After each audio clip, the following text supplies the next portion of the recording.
Coming up on Network Africa, 6 Kenyan police personnel killed in ambush near Somalia.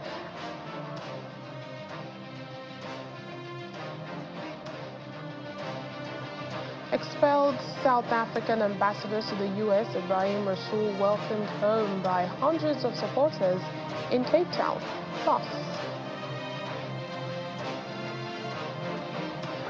Nigerians in Diaspora Commission says over 950 Nigerians rescued from Libyan prisons in the first quarter of 2025.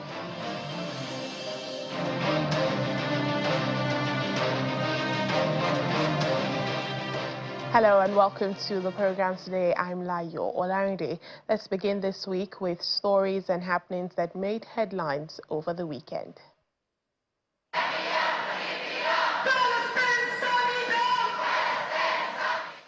Hundreds took to the streets of Casablanca on Saturday to denounce the Gaza war, the United States, and its ongoing support for Israel. Protesters marched with Palestinian flags while chanting slogans such as "Palestine is resilient" and "Towards victory and liberation." We are here to say enough with this injustice, enough with this hypocrisy. We say in one voice, enough with trampling on international law and breaching rights we all recognize. They also denounced Israel's resumption of military operations in the Gaza Strip 85 days after the ceasefire agreement with Hamas had taken into effect, with many hostages and prisoners released.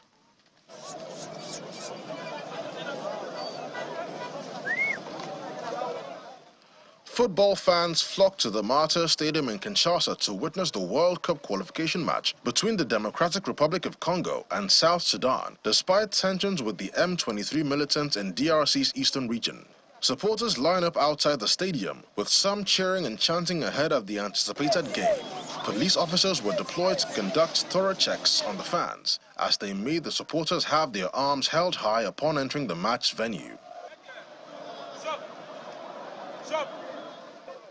While some expressed confidence in the match result, believing that the DRC would clinch an easy win, others shared their solidarity with those who were torn by the devastating conflicts with the M23. The DRC defeated South Sudan by a tight 1-0 win, with winger Theo Bongonda netting the only goal of the game. The result sends the DRC to second spot of Group B in the African region's World Cup qualifier, with 10 points after 5 matches. Rwanda's deputy spokesperson, Alain Mukralinda, said the country severed diplomatic ties with Belgium after it took sides and urged the European Union to impose sanctions on Kigali over the security breakdown in the Democratic Republic of Congo. Mukralinda accused Brussels of ignoring historical precedents for the inter-ethnic tensions between Hutus and Tutsis on disputed territories assigned to the DRC by Belgium during its time as the colonial power. The security of Rwanda and the Congolese from Rwanda comes from the establishment of the borders and also because of their history, how they came to be where they are. The government of Belgium didn't discuss this at all. Rwanda was left with no other option and decided to cut off the diplomatic relationship. Last week, the Rwandan foreign minister broke ties with Belgium, citing pitiful attempts to sustain its neo-colonial delusions after it imposed sanctions against the Rwandan officials and the leaders of the DRC's M23 militants. To our main stories for today, 6 police personnel in northeast Kenya have been killed after assailants attacked a base near the border with Somalia. No group has claimed responsibility, but Garissa County Commissioner Mohammed Mwambudzo says the style of the attack follows a pattern of raids by Somali-based Islamist militants, Al-Shabaab. He said the officers were ambushed on Sunday at 5:30 local time while they were preparing for their morning prayers. In addition to the 6 officers who died, 4 officers were taken to the hospital with injuries. Al-Shabaab frequently mounts cross-border attacks in that area, targeting both the Kenyan military and civilian populations. Let's get more on this now. Joining us is Cyrus Ombati, Kenyan journalist in Nairobi. Hello, Cyrus. Thank you for joining us. Thank you for the show. Well, what more can you tell us about this Sunday morning attack? Well, what we understand is that about 6 national police reservists are missing since that attack. There were 16 people, or rather the police officers in that camp. These are not police officers, but they're called police reservists. They're the ones who help the local police to manage the borderline area. Apart from the 6 who are missing, who are suspected now to be abducted, these terrorists again took away 6 guns belonging to the slain officers and 1 RPG. We understand they also carried 2 or 3 bodies of their combatants who are also killed by these police reservists during the attack. So we believe that they have crossed the border to Somalia, which is for us, and there are more police officers who have been deployed in the area. There is a lot of tension in the area, as we can speak as this, because the attacks now are becoming more rampant and rampant daily and daily. The area is so insecure, to say the least. And this happened at the border between Somalia and Kenya. I mean, this is a volatile region that suffers similar attacks. How is the government responding to this? Well, the government has been deploying more and more police officers in the area, with more patrols, hoping that they can be able to attend. But remember, this border is almost 700 kilometers apart from Lamu to Mandera, which is actually so big for a single police or military to kind of patrol. They tried to erect a fence along that area, but there was resistance from the local community and the Somalis. So it's an issue of now trying to patrol using drones, using the personnel on the ground, using planes, which is expensive to sustain. I mean, it's an issue which comes on and off. Like now, the Ramadan period is coming to an end. We believe that in the coming week, things may be worse. It's a wait and see now. And what role is Kenya really playing in the fight against Al-Shabaab insurgency? I mean, this is a group that has waged a brutal war against Somalia's government for nearly 20 years, and Kenya, neighboring Kenya, is no stranger to these attacks. Well, Kenya has deployed military in Somalia, where we have African Union, the transition team. This team is trying to help Somalia itself kind of be strong in terms of democracy or military-wise to fight these terrorists. But then the attacks against Somalia itself, Mogadishu, they're becoming so more rampant in the past 1 month. We understand they have been so big. And here in Kenya itself, the government is trying to kind of reinforce the border area with more personnel, more equipment, trying to fight these people from not coming to Kenya. But it's becoming more difficult day and day. So it's an issue of now trying to manage on a daily basis, wait and see what comes next. That's all they can do, because the area is so porous, the population, locals, they have so many problems they are facing in terms of planting and favorism here and there. So the fight itself becomes more complicated on a daily basis. All right, then. Thank you so much, Cyrus Ombati, Kenyan journalist in Nairobi. Thank you. Thank you for me, just one more. We'll move over to South Africa. The expelled ambassador Ibrahim Rasool, who was declared persona non grata by the Trump administration, has returned home, calling for a U.S. tie reset.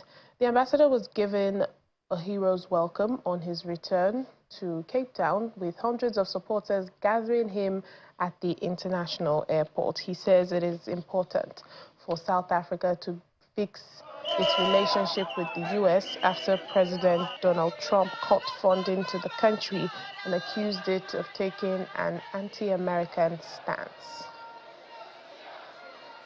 We must rebuild and we must reset the relationship with America, because our relationship with America over 50 years has not always been with the White House. It has sometimes been with Congress, and it has always been with the people of the United States of America. A declaration of persona non grata is meant to humiliate you.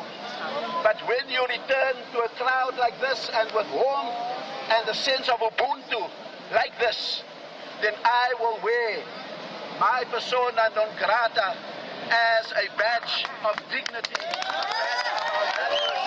a badge that we have done the right thing. Well, we're here to welcome Ibrahim Massoud, the ambassador to the United States. Of course, Ibrahim is a leader of society. He's an internationalist. He's here now back home. We're happy that he's back safely in his own province. Of course, you know that Ibrahim has been sent home by the Trump administration with whatever quotation they're using, persona non grata. That the presence of the people here is a clear indication of rejection of that kind of labeling. It's a simple labeling. I must make the statement that whoever was going to replace Rasul, it must be a person capable of articulating our economic policy position. And that position includes, key amongst other things, the expropriation of land. It is our position in this country, and it is made law. And right-wingers in the form of Al-Forum must be warned. They must not go around the globe misrepresenting our country. And no other country must tell us who must represent us anywhere in the world. Over 950 Nigerians have been rescued from prisons in Libya in the first quarter of this year, 2025. This is according to the Nigerians in Diaspora Commission, NIDCOM, who says the Nigerians have been evacuated from Libya, courtesy of the International Organization for Migration, IOM, Nigeria, and the National Commission for Refugees, Migrants, and Internally Displaced Persons offices. NIDCOM gives the breakdown of those repatriated as 683 females, 132 males, 87 children, and 54 infants, even as it continues to warn against dangerous migration pathways. The returnees were brought back home in 6 tranches from January to March 2025. Chairman CEO NIDCOM, Mrs. Abike Dabiri-Erewa, reiterates the Commission's persistent advice to Nigerians to avoid dangerous and deadly migration routes such as Libya, a war-torn country that's dealing with many struggles. Learning another language at any age is said to be easy depending on one's commitment, a commitment to expanding one's understanding of other cultures and societies. And that's what the French Language Day preaches as it celebrates French with half of the world's speakers in Africa. Diplomats at the event held at the Alliance Francaise Lagos advocate its benefit to diplomacy. Our Foreign Affairs correspondent, Amarachi Ubani, reports. Bonjour, ça va? Comment allez-vous? Just a few common phrases in French that could lead to a whole new world of learning about the people who speak the language, their way of life, and how they relate with their neighbors. For years, Les Francophonie, French speakers have been celebrating the language, especially in Africa, said to be home to half the population of French speakers in the world. And we have a surprise for you because we just organized... Recently in Lagos, a section of diplomats, officials, schools, and just people interested in the language gathered to celebrate once more. Create, innovate. The French and Canadian consuls general highlight the importance of learning the language. French is no longer just a means of communication, but a language of cooperation, mobilization, and concrete action to change the world. And this conviction is at the heart of the theme chosen of the for the Francophonie celebration in Nigeria this year, 25. As someone who currently speaks a few languages, I can say that knowledge of languages is a real opening to the world, one that allows us better to understand each other, our cultures, and our perspectives. They later speak on current efforts made in their relations with Nigeria. Today, climate change, biodiversity, loss, pollution threaten our planet. But through collective action, we can make a difference. The organization, the Francophonie organization, has already shown its commitment by launching different initiatives. probably the most important one is the Institute for Sustainable Development, which helps countries or members to develop green policies and transition to sustainable energy. For our part, Canada is strongly committed to taking action to address climate change here in Nigeria, in Africa, and around the world. And as part of our new Africa strategy, and moments ago I was talking about that, how just in the last week we've launched a new ambitious strategy for the continent, we were pleased to recently announce $5 million in new funding to support rural women in Nigeria. To crown the celebration, awards are given to school children and students of Alliance Française who have participated in various competitions. Amarachi Ubani, Channels Television News. The third African Forum on Mining, hosted by the African Minerals Development Center, AMDC, has ended in Addis Ababa, bringing together key stakeholders under the theme, The Africa Mining Vision, AMV at 16, Achievements, Challenges and Opportunities. The event held at the African Union headquarters with experts, government officials and participants engaging in several discussions. The AMV serves as a platform to review the achievements of the Africa Mining Vision, which was adopted in 2009 to ensure that Africa's mineral wealth contributes to the socio-economic development of the continent. In producing documents. What Africa needs is just to be sure that we don't compromise our citizenship. We don't allow any foreigner to come and take things for us cheaply. And whatever we are doing must be done transparently so that everybody can benefit. If the company that come, we need people because we don't have the capital. But the resource we have is a capital on its own. This is a real concern.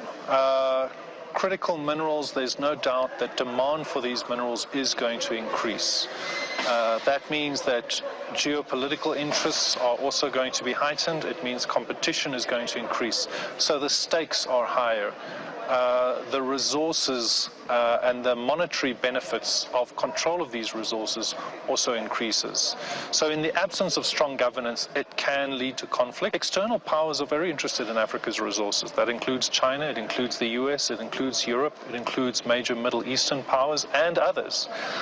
And while there are risks associated with this increased demand and increased competition, it also provides leverage to African countries to secure a better deal.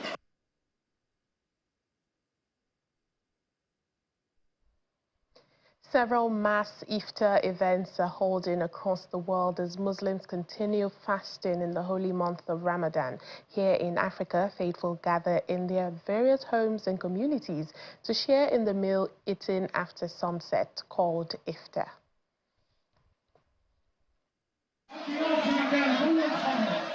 Hundreds of Egyptians come together in Cairo's Mataria suburb to share a communal Ramadan iftar, uniting at a large celebratory table to break their fast. Locals gather around the iftar table as volunteers hand out meals. With singing and chanting, people enjoy Ramadan songs in the ornately decorated neighborhood, as well as holding up flares.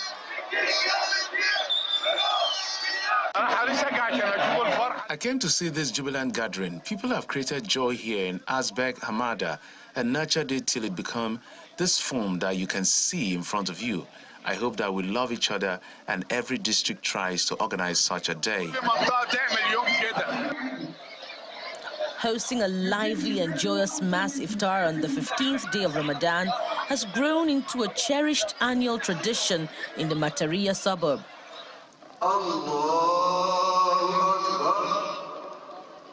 In Ethiopia, thousands of Muslims gather in Addis Ababa's Meskel Square to break fast together. Men, women and children arrive at the annual public event, now in its 5th year, before breaking their fast at sunset, followed by observing Taraweeh prayer. The celebration was for the 5th year. It is very nice. Secondly, when this celebration is celebrated in this place, it sounds like equality and also the place for all of us. This also makes us very happy. The iftar program is very nice. I love it. This event brings together many of us Muslims from different areas. We are connected in love and happiness. I'm very excited to be here. More excited. The large street iftar is organized by the Ethiopian Islamic Affairs Council and is seen as an opportunity to show unity, love, development, and respectfulness.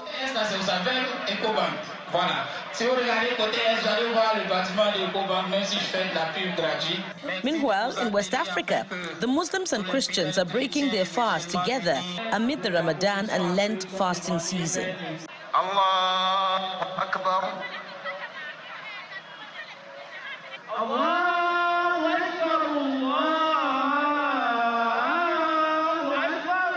Thousands of faithful in Ouagadougou come together with the locals praying prior to breaking their fast, as well as sharing meals soon after sitting together behind tables at Place de la Nation. Je peux dire sans me tromper que tout le monde, tous ceux qui ont pu faire le déplacement ce soir. I can safely say that everyone will leave with a heart full of joy and satisfaction. This gathering of people of all faiths is already a plus. And these images will show and testify once again that the people of Burkina Faso, whatever their religion, get on wonderfully well together. I'm really delighted to be here. I can see that on this table we have Muslims and Christians taking communion together. It's a real pleasure to see.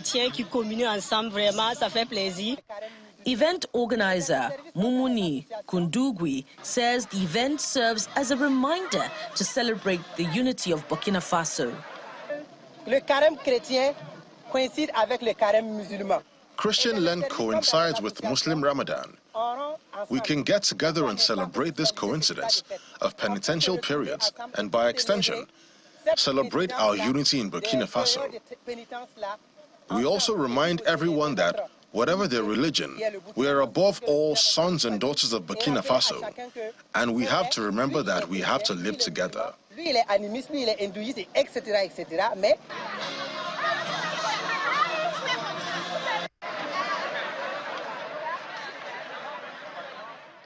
As South Sudan grapples with rising political and security tensions, women are leading the calls for action to prevent a return to widespread conflict and implement the peace deal. At the International Women's Day celebration in Torit, Eastern Equatoria, it was the young generation that delivered the most powerful message for peace. There were also calls for women to lead initiatives to drive economic growth and development, which is critical to South Sudan moving from a state of constant crisis to a stable and prosperous nation.